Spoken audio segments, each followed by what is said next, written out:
Track 1. Hello, Picture Rep. Can I help you? Oh, hi.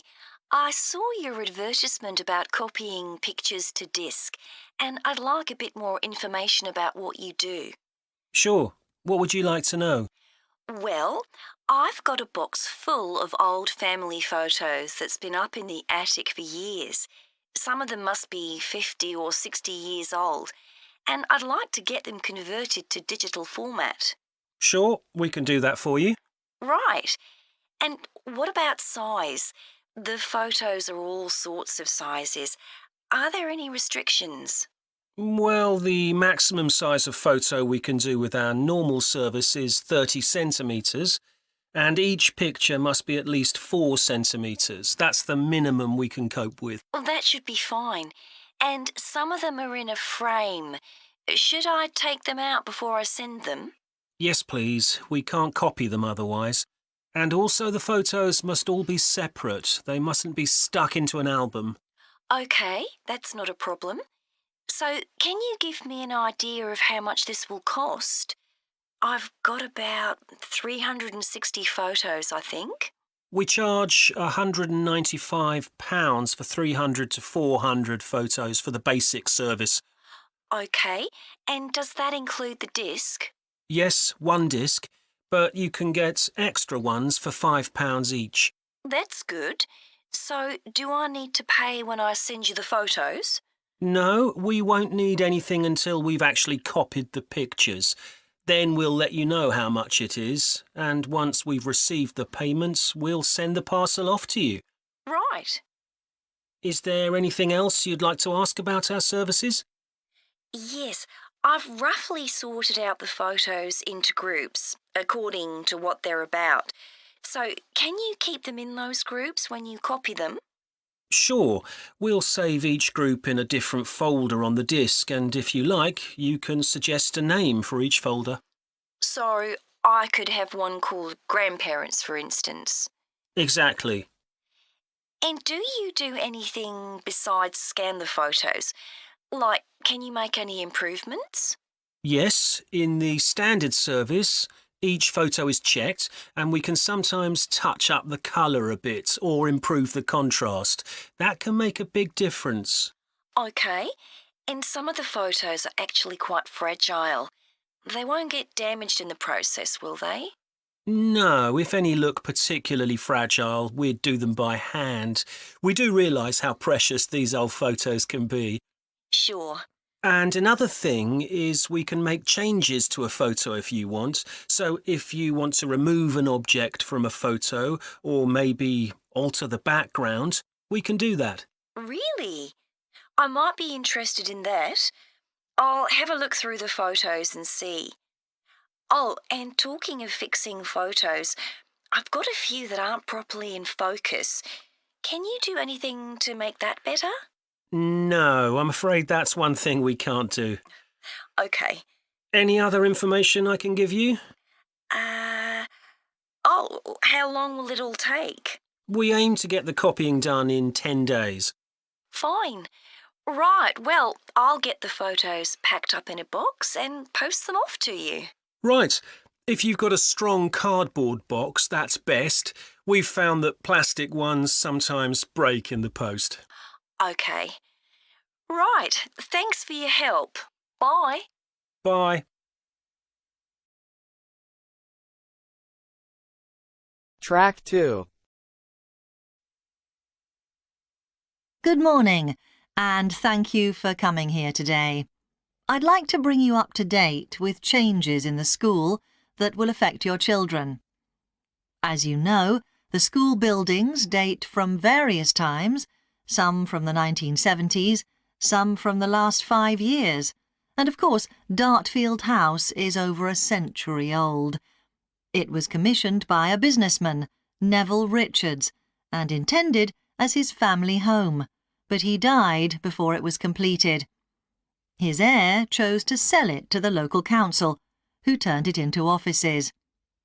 A later plan to convert it into a tourist information centre didn't come about through lack of money, and instead It formed the nucleus of this school when it opened 40 years ago. The school has grown as the local population has increased, and I can now give you some news about the lower school site, which is separated from the main site by a road. Planning permission has been granted for development of both sites. The lower school will move to new buildings that will be constructed on the main site. Developers will construct houses on the existing lower school site. Work on the new school buildings should start within the next few months. A more imminent change concerns the catering facilities and the canteen. The canteen is always very busy throughout the lunch period. In fact, it's often full to capacity because a lot of our pupils like the food that's on offer there. But there's only one serving point, so most pupils have to wait a considerable time to be served. This is obviously unsatisfactory, as they may have hardly finished their lunch before afternoon lessons start. So, we've had a new food hall built, and this will come into use next week. It'll have several serving areas, and I'll give you more details about those in a minute. But one thing we ask you to do to help in the smooth running of the food hall is to discuss with your children each morning which type of food they want to eat that day, so they can go straight to the relevant serving point. There won't be any junk food. Everything on offer will be healthy, and there's no change to the current system of paying for lunches by topping up your child's electronic payment card online. You may be wondering what will happen to the old canteen. We'll still have tables and chairs in there, and pupils can eat food from the food hall or lunch they've brought from home. Eventually, we may use part of the canteen for storage, but first, we'll see how many pupils go in there at lunchtime. OK, back to the serving points in the food hall, which will all have side dishes, desserts, and drinks on sale, as well as main courses. One serving point we call World Adventures. This will serve a different country's cuisine each day, maybe Chinese one day and Lebanese the next. The menus will be planned for a week at a time, so pupils will know what's going to be available the whole of that week. Street life is also international, with food from 3 particular cultures. We'll ask pupils to make suggestions, so perhaps sometimes there'll be food from Thailand, Ethiopia, and Mexico, and then one of them will be replaced by Jamaican food for a week or 2. The Speedy Italian serving point will cater particularly for the many pupils who don't eat meat or fish. They can be sure that all the food served there is suitable for them. There'll be plenty of variety, so they shouldn't get bored with the food. OK, that's all on the new food hall. Now, after-school lessons. These are very popular with pupils, particularly swimming. In fact, there's a waiting list for lessons. Cycling is another favourite, and I'm delighted that dozens of pupils make use of the chance to learn to ride in off-road conditions. It means that more and more cycle to and from school every day. As you know, we have a well-equipped performance centre, and we're going to start drama classes in there too.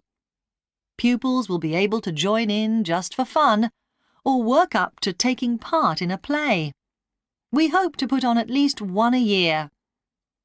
We already teach a number of pupils to use the sound and lighting systems in the centre, and a former pupil has given a magnificent grand piano to the school, so a few pupils will be able to learn at the school instead of going to the local college, as many of them do at the moment.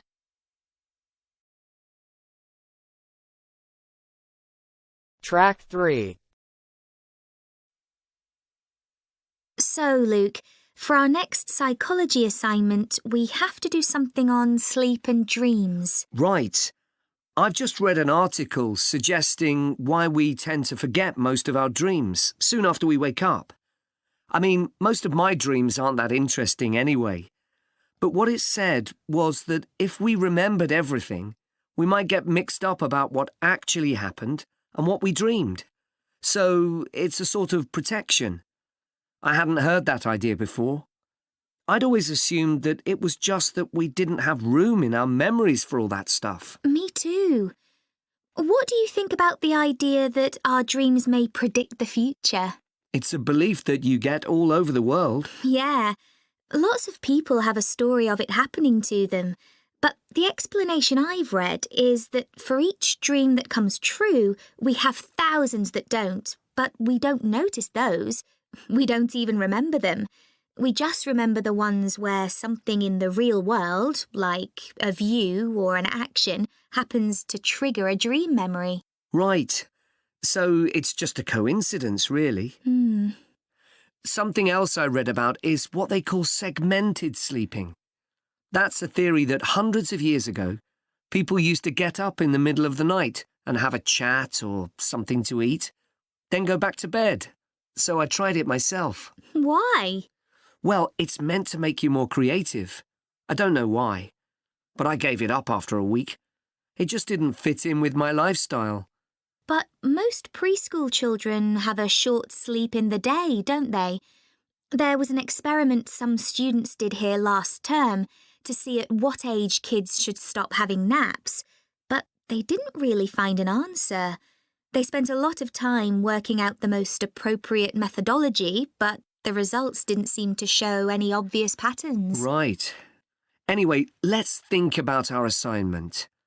Last time I had problems with the final stage, where we had to describe and justify how successful we thought we'd been. I struggled a bit with the action plan too.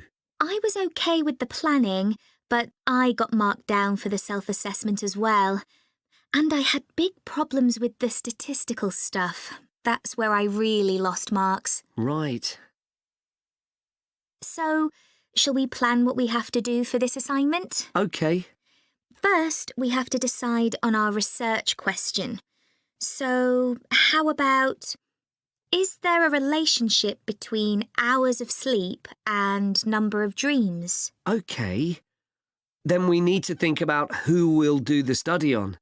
About 12 people? Right. And shall we use other psychology students? Let's use people from a different department. What about history? Yes, they might have interesting dreams. Or literature students. I don't really know any. OK, forget that idea. Then we have to think about our methodology. So we could use observation, but that doesn't seem appropriate. No. It needs to be self-reporting, I think. And we could ask them to answer questions online. But in this case, paper might be better, as they'll be doing it straight after they wake up. In fact, while they're still half asleep. Right. And we'll have to check the ethical guidelines for this sort of research. Because our experiment involves humans, so there are special regulations. Yes. I had a look at those for another assignment I did. There's a whole section on risk assessment and another section on making sure they aren't put under any unnecessary stress. Let's hope they don't have any bad dreams. Yeah. Then, when we've collected all our data, we have to analyse it and calculate the correlation between our two variables. That's time sleeping and number of dreams. And then present our results visually in a graph. Right, and the final thing is to think about our research and evaluate it. So that seems quite straightforward. Yeah. So now let's get started.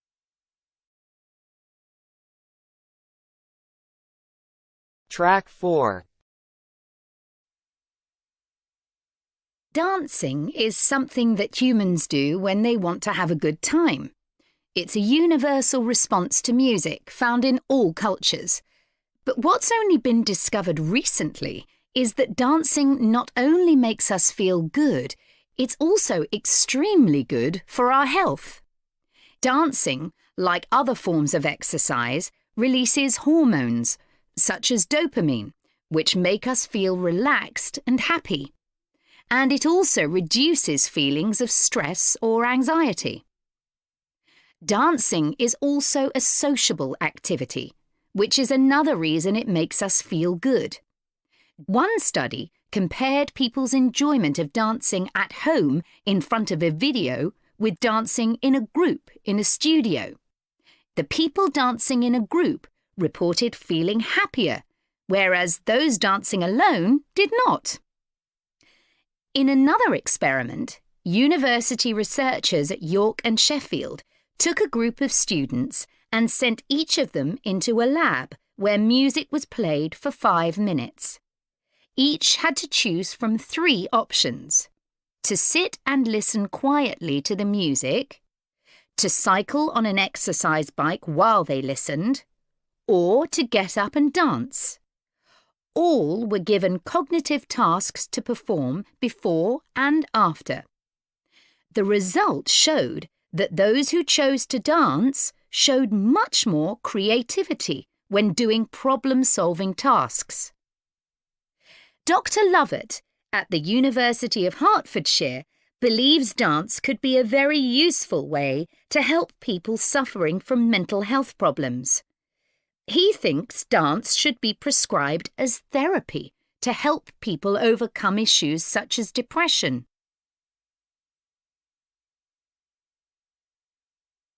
It's well established that dance is a good way of encouraging adolescent girls to take exercise.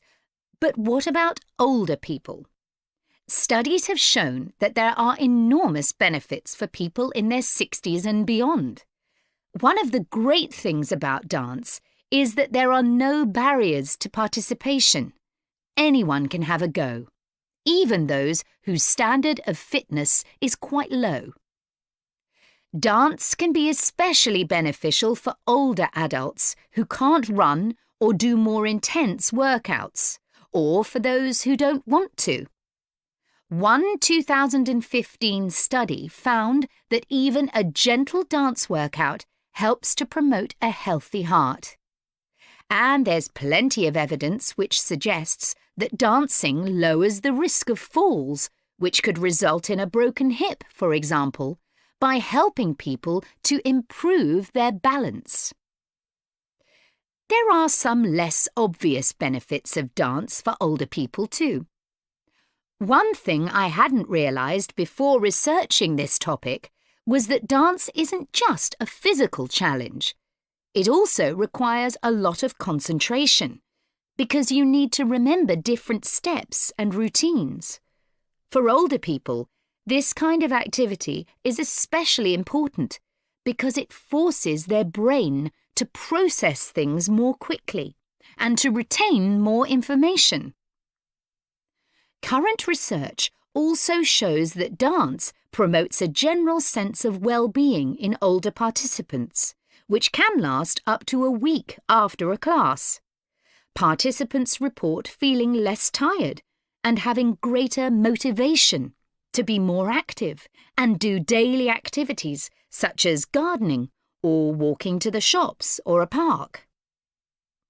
Ballroom or country dancing, both popular with older people, have to be done in groups. They require collaboration and often involve touching a dance partner, all of which encourages interaction on the dance floor. This helps to develop new relationships and can reduce older people's sense of isolation, which is a huge problem in many countries. I also looked at the benefits of Zumba. 15 million people in 180 countries now regularly take a Zumba class, an aerobic workout based on Latin American dance moves.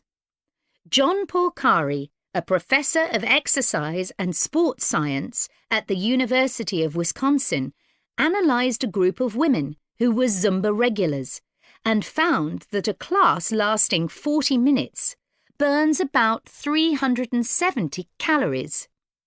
This is similar to moderately intense exercises like step aerobics or kickboxing.